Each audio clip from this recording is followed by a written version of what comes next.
Melanjutkan kisah Keris Nogososro dan Sapu Inten untuk sobat semua. Pada kesempatan ini, dalam episode pesan terselip untuk Aryo Saloka. Selamat menikmati. Salam budaya.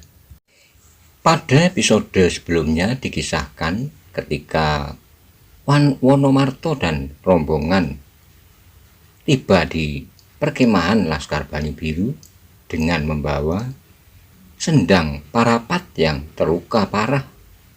Maka timbullah amarah Aryo Saloka dan segera ingin ke Banyu Biru untuk menuntaskan masalahnya. Bagaimanakah kisah selanjutnya? Simak bersama-sama. Monggo kula aturi subscribe, like, komen, saha share. Matur nuwun.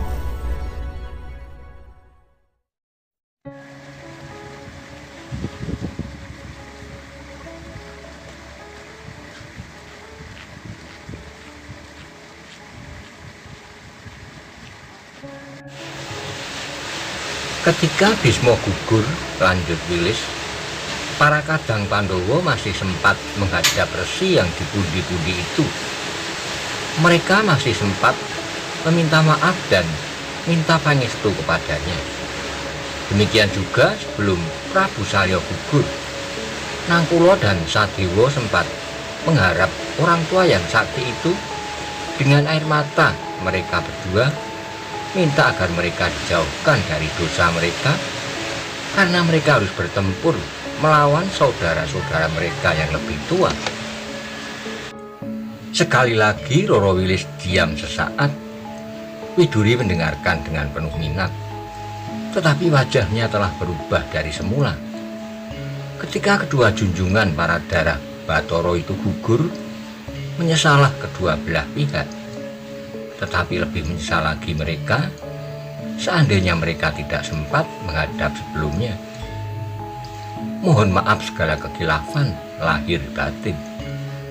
Dan akan lebih menyesal pula lah mereka seandainya sebelum Bharatayuddha itu mulai, mereka belum bersimpuh di hadapan para junjungan itu. Wilis meneruskan. Widuri menarik napas. Otaknya memang benar-benar cemerlang seperti bintang pagi. Sebelum Roro Wilis meneruskan, Widuri berkata perlahan-lahan, "Bukankah Aryo Saloka mempunyai junjungan pula di Banyu Biru? Bukankah yang Aryo Saloka itu berada di sana? Mungkin akan gugur pula dalam bentrokan ini." Roro Wilis mengangguk-anggukkan kepalanya. Dengan perlahan-lahan pula ia menjawab, "Tak seorang pun yang mampu menyampaikan kekhilafan ini kepada Aryo Saloka. Bukankah kau mau menolongnya, supaya ia tidak akan menyesal sepanjang hidupnya kelak?" Widuri memandang ayahnya, Maesa Jenar, Wilis, dan orang-orang lain di dalam ruangan itu dengan senyum yang kecil. Tiba-tiba ia merasa berbahagia menerima tugas itu. "Tidak adakah orang lain yang dapat berbuat demikian?" bisik hatinya. "Akan aku coba," katanya, "supaya Kakang Aryo Saloka tidak berbuat kesalahan. Bukankah maksud bibi sebaiknya Aryo Saloka sowan Eyang Ki Ageng Sora Dipoyono? Bukankah dengan demikian Paman Maesa Jenar dapat melaksanakan rencananya? Namun apabila rencana itu gagal, Aryo Saloka tidak akan menyesal seandainya eyangnya itu gugur seperti Resi Bisma, sebab ia telah bersujud di bawah kakinya." Semua yang mendengar percakapan itu menarik napas dalam-dalam. Maesa Jenar mengucap syukur dalam hati atas kelincahan perasaan Roro Wilis sebagai seorang gadis yang mempunyai tanggapan yang lebih halus terhadap pergaulan Aryo Saloka dan Endang Widuri. Tanpa disengaja ia mengamat-amati gadis itu seperti belum pernah melihat sebelumnya. Dalam keadaan yang demikian, Maesa Jenar sempat juga sekali lagi mengagumi gadis itu. Namun di dalam hatinya, Roro Wilis bukanlah gadis belasan tahun lagi. Bahkan ia sudah melampaui dunia remaja yang tak pernah dinikmatinya seperti gadis-gadis yang lain. Hidupnya penuh dengan persoalan-persoalan yang rumit, yang menuntut ketabahan hati dan malahan akhirnya menjadikan gadis itu tidak saja berhati tabah, tetapi juga bertubuh kuat dan berilmu cukup tinggi. Meskipun demikian, ia tidak dapat menerima uluran tangan saudara tua perguruannya untuk menikmati kelimpahan Raja Brono. Sebagai seorang istri Demang yang kaya raya, ia lebih senang menunggunya seorang kleyang kabur kanginan, bahkan ikut serta dengan dirinya menempuh penghidupan yang penuh dengan bahaya dalam pengabdiannya kepada Tuhan, manusia serta kemanusiaan, memancarkan cinta kasih abadi dari sumbernya yang tertinggi. Di samping itu ia pun mengagumi ketangkasan berpikir Endang Widuri. Gadis itu agaknya mempunyai keistimewaan yang tak dapat diduga-duga. Dalam pada itu, Maiso Jenar pun tidak heran bahwa Endang Widuri adalah tetesan darah Pengging, anak Kebu Kanigoro. Widuri kemudian tidak menunggu terlalu lama, ia pun segera berlari keluar. Ia sudah bertekad untuk melakukan tugasnya sebaik-baiknya. Dengan berlari-lari kecil, ia mencari Aryo Saloka di antara keributan para anggota Laskar Banyu Biru itu. Widuri menemukan Aryo Saloka di ujung perkemahan itu. Anak muda itu sedang berdiri tegak di atas sebuah batu yang besar, seperti sebuah tonggak. Ia tak bergerak, memandang ke arah pegunungan yang terbujur di hadapannya, Telomoyo. Ketika Aryo Saloka mendengar langkah-langkah kecil berjalan ke arahnya, ia pun menoleh. Sambil tersenyum, ia menyapa halus. "Siapakah yang kau cari, Widuri?" "Tidak ada," jawab gadis itu singkat. Namun kemudian gadis itu pun dengan lincahnya meloncat ke atas batu itu. Ia ingin menyampaikan pesan Bibi Wilis itu perlahan-lahan, supaya Aryo Saloka dapat menangkap urutan maksudnya. Tetapi sebelum ia mulai bercerita, terdengarlah Aryo Saloka berkata, "Sebentar lagi aku akan pergi ke bukit itu." "Ya," jawab Widuri singkat. "Tak seorang pun akan dapat menghalangi. Malang-malang putung, rawe-rawe rantas," Aryo melanjutkan. "Ya," jawab Widuri. "Di sana akan kita jumpai reruntuhan dari gedung yang dibangun sejak Eyang Suro Dipoyono sampai Ayah Gajah Suro. Tugas kita adalah membangun reruntuhan itu, menjadikan gedung yang megah dan kuat. Kalau mungkin melampaui masa-masa yang lewat. Ya, Banyu Biru harus dapat memancarkan kecemerlangannya kembali. Api yang menyala di jantungnya yang telah hampir padam karena pokal Paman Lembu Suro harus aku nyalakan kembali sebesar-besarnya."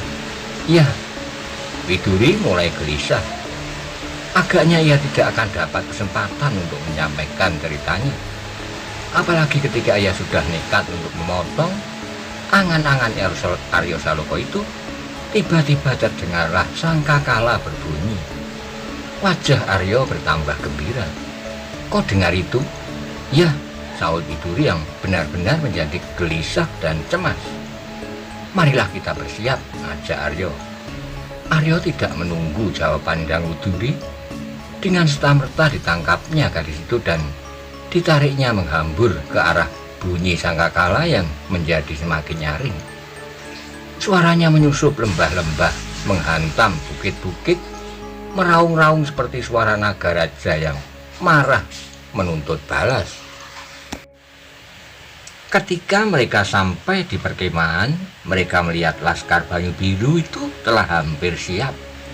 Mantingan, Wirosobo, Bantaran, dan Penjawi telah mengenakan pakaian tempur sambil menjinjing perisai yang belum diterapkan. Melihat kelengkapan itu, dada Aryo Saloka berdesir. Ia jarang melihat orang bertempur dengan perisai. Sekarang ia melihat perlengkapan yang luar biasa, perisai tombak laraan yang panjangnya lebih dari 2 depo, panah dan bandil. Tanpa diketahuinya, merayaplah suatu perasaan yang aneh di dalam dadanya. Ia sudah pernah berkelahi di antara hidup dan mati. Ia pernah membunuh 2 bersaudara, Kuling Putih dan Kuling Kuning. Tetapi ketika ia melihat persiapan terakhir dari prajurit yang berangkat berperang, ia menjadi berdebar-debar. Ketika laskarnya ini meninggalkan Candi Gedong Songo, Aryo Saloka tidak melihat perlengkapan yang demikian mengerikan. Saat itu ia melihat laskar Banyu Biru itu memanggul senjata mereka, di samping perlengkapan-perlengkapan perkemahan dan bahan makanan. Tetapi sekarang ia hanya melihat ujung-ujung senjata. Ia tidak melihat peralatan dan perlengkapan lain kecuali alat-alat penyebar maut itu. Pada saat yang demikian itu teringatlah Saloka kepada ayahnya. Pada saat ayahnya siap untuk bertempur melawan prajurit Demak. Pada saat itu ia melihat perlengkapan seperti itu. Dari tempat yang agak tinggi, ia melihat barisan banyu biru seperti padang ilalang yang berdaun baja, runcing dan tajam. Sekarang pemandangan yang mengerikan itu dilihatnya pula. Satu-satu yang memandang wajah yang riang di dalam barisan itu. Seolah-olah mereka tidak mengerti bahwa dalam perjalanan mereka, maut dapat saja menghampirinya. Maiso Jenar kemudian keluar dari kemahnya. Di belakangnya berjalan Kebu Kanigoro dan Roro Wilis. Mereka tetap saja seperti biasa. Mereka sama sekali tidak mengenakan pakaian tempur, tidak membawa perisai, dan bahkan Maiso Jenar dan Kebu Kanigoro sama sekali tidak bersenjata. Sedang di pinggang Roro Wilis tergantung pedang tipisnya. Ketika Maiso Jenar melihat Aryo Saloka dan Endang Widuri masih berdiam diri, ia pun berkata, "Aryo, bersiaplah, bawalah tombakmu Kiai Banca." Aryo tersadar dari lamunannya. Segera ia meloncat berlari ke kemahnya untuk mengambil tombak Kiai Banca. Tombak itu baginya bukan saja senjata yang telah dikenalnya baik-baik, senjata yang seolah-olah telah merupakan satu jiwa dengan dirinya. Namun senjata itu juga merupakan tanda kebesaran kepala daerah Perdikan Banyu Biru. Ketika Aryo Saloka meninggalkan Endang Widuri sendirian, Widuri pun segera berjalan ke tempat Roro Wilis berdiri. Perlahan-lahan terdengarlah Roro Wilis berbisik, "Bagaimana? Sudahkah bercerita kepada Aryo Saloka?" Sambil bersungut-sungut Endang Widuri menjawab, "Belum. Aku belum sempat berkata sepatah kata pun. Ketika aku menemuinya, aku hanya boleh mendengarkan ia bercerita. Tak ada putus-putusnya." Meskipun Roro Wilis agak kecewa seperti Maiso Jenar dan Kebu Kanigoro, namun mereka tersenyum. "Belum terlambat benar," kata Roro Wilis. "Di perjalanan kau masih mempunyai kesempatan." "Aku akan coba," sahut gadis itu. "Kau akan ikut serta dalam barisan ini?" tanya Kebu Kanigoro. Meskipun ia tahu bahwa gadisnya itu tak mungkin mau ditinggalkan. Kembali Widuri bersungguh-sungguh jawabnya. "Apakah aku harus tinggal di sini?" "Ya," sahut ayahnya. "Tidak mau," jawab Widuri. Yang mendengar jawaban itu terpaksa tersenyum pula. "Perjalanan ini adalah bukan perjalanan tamasya," ayah Widuri menerangkan. "Aku tahu, tetapi bukankah aku mempunyai tugas yang penting dalam perjalanan ini?" bantah Widuri. "Menurut Bibi Wilis, tak ada orang yang dapat melakukannya kecuali aku." Kebu Kanigoro tidak mau menggodanya lagi, sebab kalau gadisnya itu jengkel, ia akan berteriak sesukanya. Meskipun demikian, ia perlu memperingatkan putrinya itu. Kalau kau akan ikut serta, berhiaslah dahulu. Widuri pun sadar bahwa ia belum siap untuk mengikuti perjalanan yang berbahaya.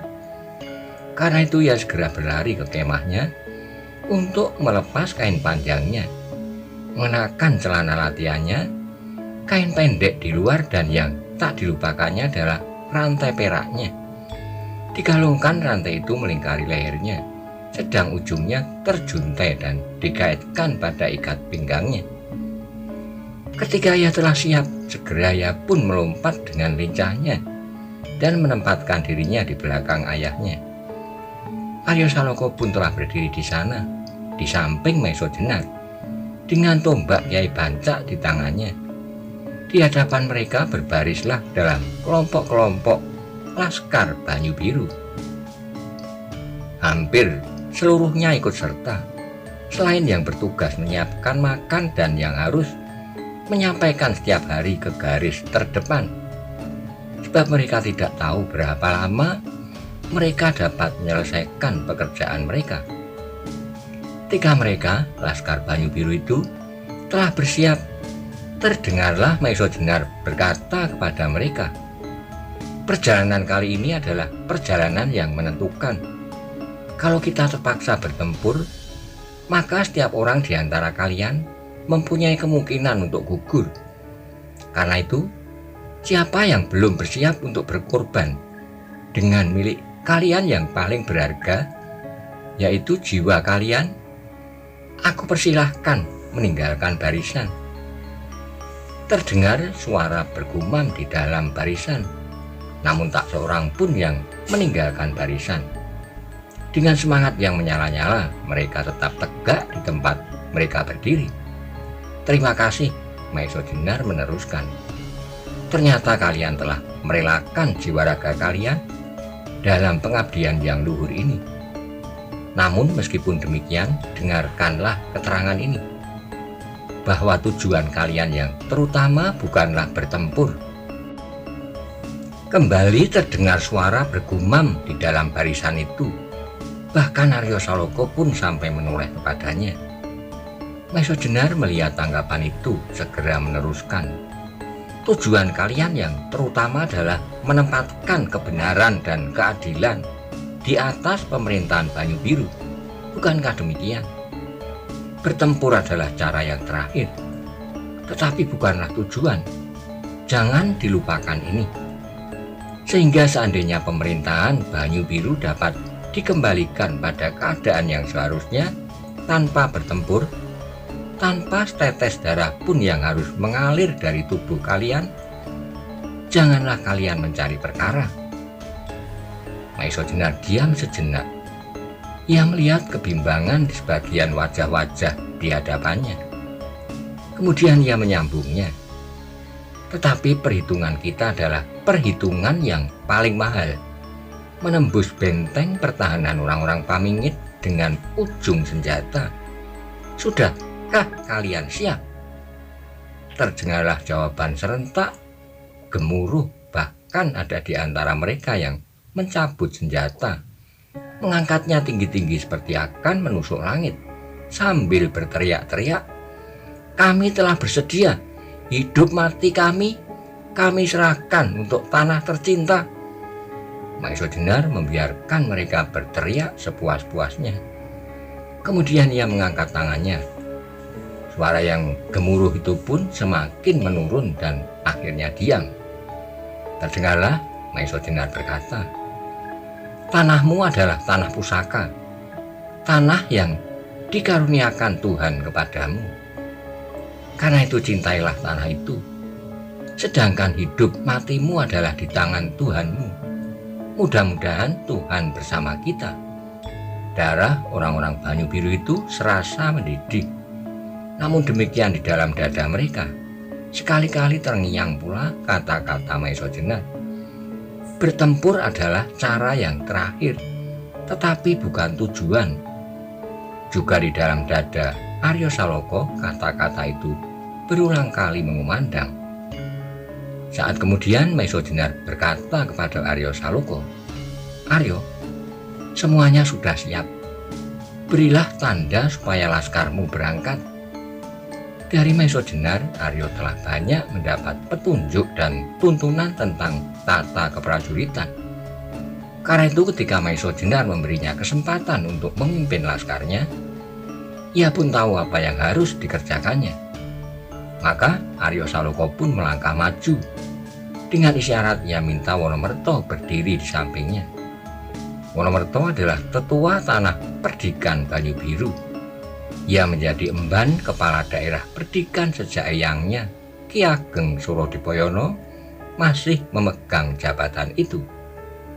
Ayahnya diembaninya. Sekarang Aryo Saloka tidak mau meninggalkannya. Ketika Wonomerto telah berdiri di sampingnya, Aryo Saloka segera mengangkat tombak pusakanya. Terdengarlah kemudian sebuah tengoro, suara bendi yang pertama, suatu pertanda bahwa barisan itu harus berkemas. Setiap orang segera memeriksa diri mereka sendiri. Apakah yang kurang dan apakah yang ketinggalan? Senjata mereka, pakaian mereka. Sebentar kemudian Aryo Saloka mengangkat tombaknya untuk yang kedua kali. Suara bendi itu pun berkumandang untuk kedua kalinya. Suatu pertanda bahwa barisan itu harus segera bersiaga penuh. Mereka tinggal menunggu bunyi bendi untuk yang ketiga kalinya, yang memberi perintah kepada seluruh barisan itu untuk segera berangkat. Sebelum Aryo mengangkat tombaknya untuk yang ketiga, sekali lagi ia melayangkan pandangannya kepada seluruh barisan itu. Ia melihat beberapa orang kepercayaan Laskar Banyu Biru itu berdiri di baris pertama dengan umbul-umbul kecil di tangan.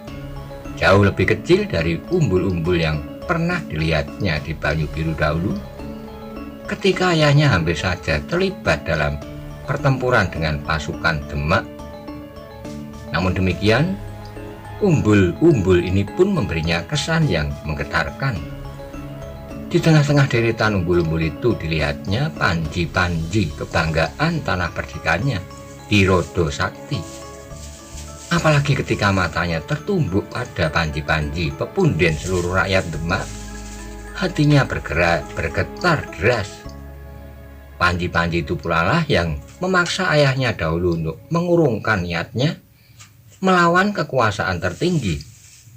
Warna Gulo Klopo itu pula lah yang menyebabkan ayahnya tak berdaya untuk menolak pertanggungjawaban atas hilangnya keris-keris Nogo Sosro dan Sabu Inten dari rumahnya. Dan kali ini Gulo Klopo itu menyertai Laskar Banyu Biru menuntut haknya yang selama ini dilanggar dan dihinakan oleh orang-orang Kamingin. Melihat kesiapan laskarnya, Aryo menarik napas dalam-dalam. Sesekali ia menengadahkan wajahnya ke langit.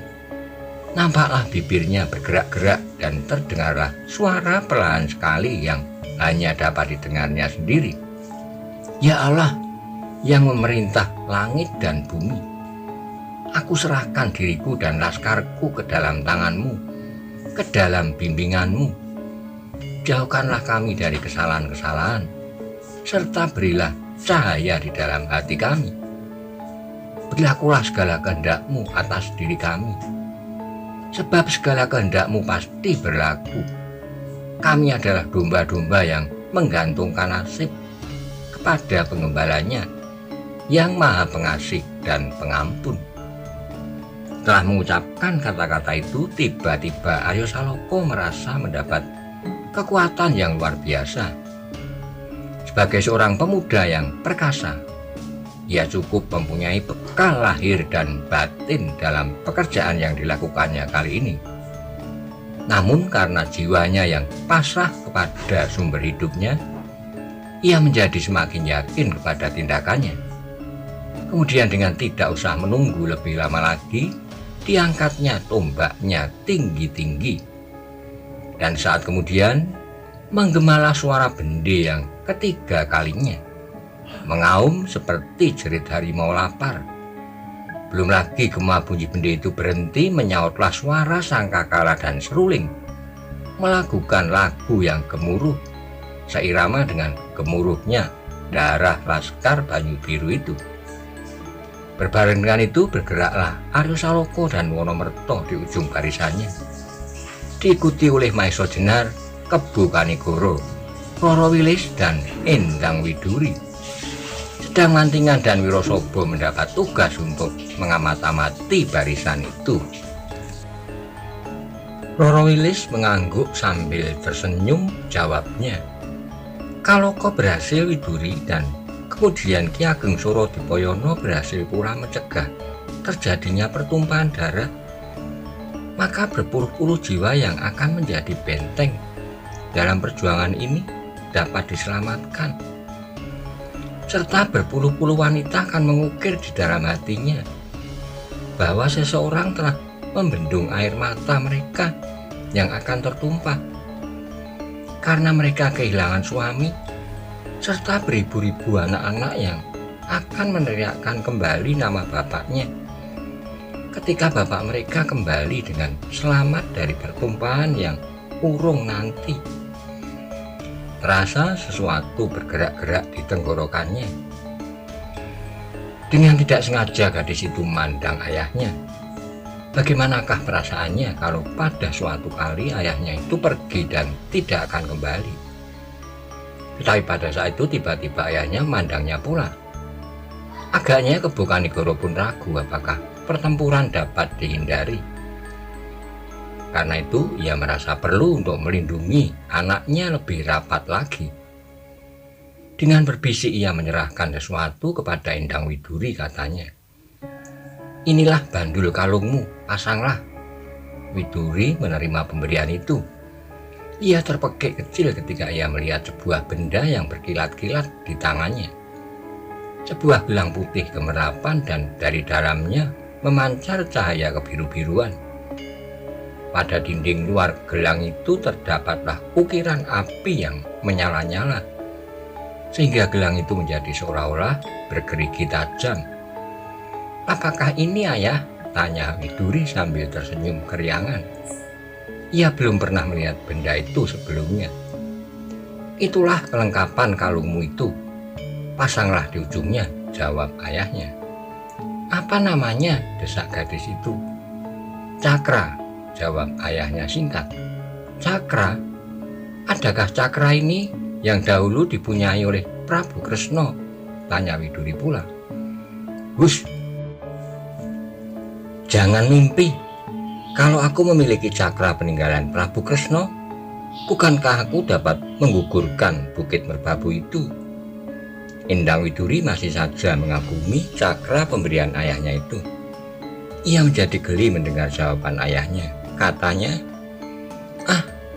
aku kira dengan cakra ini aku akan mampu menggugurkan gunung dan mengeringkan lautan." "Pakailah," potong ayahnya, "lalu kerjakan tugasmu." Widuri seperti tersadar dari mimpi yang menyenangkan tentang cakra itu.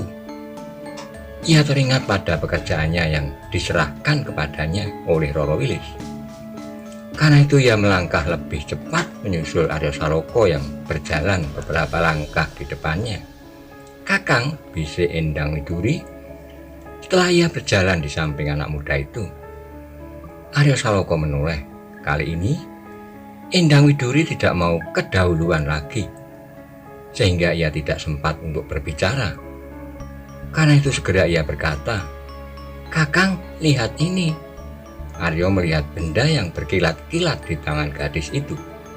"Apakah itu?" ia bertanya. "Cakra," jawabnya singkat. "Bagus," gumam Arya Saloka. "Lihat." Widuri menyerahkan cakra itu kepada Arya Saloka yang mengaguminya. Arya Saloka segera tahu bahwa benda itu adalah kelengkapan kalung Endang Widuri. Dengan senjata itu Widuri akan menjadi gadis yang benar-benar berbahaya di dalam pertempuran. Pada saat ia menyaksikan Endang Widuri berkelahi melawan Bagolan, rantai gadis itu sama sekali tidak berbandul. Dengan rantai itu saja Bagolan sama sekali tak berdaya melawannya. Apalagi kalau di ujung rantainya tersangkut senjata itu. Ketika Arya Saloka masih mengagumi senjata itu, berkatalah Endang Widuri kepadanya, "Kakang, apakah barisan ini sekarang juga akan mulai dengan gelar perang?" Aryo mengernyitkan alisnya. Kemudian ia mengangguk, jawabnya. Ya, begitu barisan ini keluar dari mulut lembah, aku pasang gelar. Apakah Kakang akan mulai dengan pertempuran langsung siang ini juga? Tanya Widuri pula. Aryo menengadahkan wajahnya. Ia melihat matahari telah melampaui kepalanya. Pertanyaan Widuri itu tepat benar. Kalau ia mulai hari ini dengan menyerang langsung jantung kota, maka ia akan terganggu oleh gelap malam. Ia tidak dapat memperhitungkan apakah ia akan dapat menyelesaikan pertempuran sehari, 2 hari, seminggu atau lebih. Tetapi ia sudah punya rencana lengkap. Hampir setiap hari ia mendapat petunjuk-petunjuk dari Maesojena. Dari petunjuk-petunjuk itu ia sudah dapat mengetahui dengan pasti apakah yang harus dilakukan kalau ia harus merebut Banyu Biru dengan kekerasan. Soalnya hanyalah soal waktu saja. Ia harus membagi pasukannya dalam 3 bagian. Sayap kiri, kanan, dan induk pasukan. Sayap kiri itu harus membawa dirinya melewati jurusan timur, mendekati bukit di sebelah timur, untuk kemudian menguasai daerah Banyu Biru bagian timur.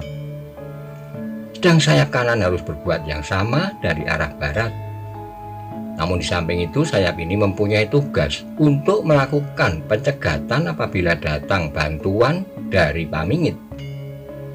Pertempuran tidak harus berlangsung hari ini. Akhirnya Aryo bergumam.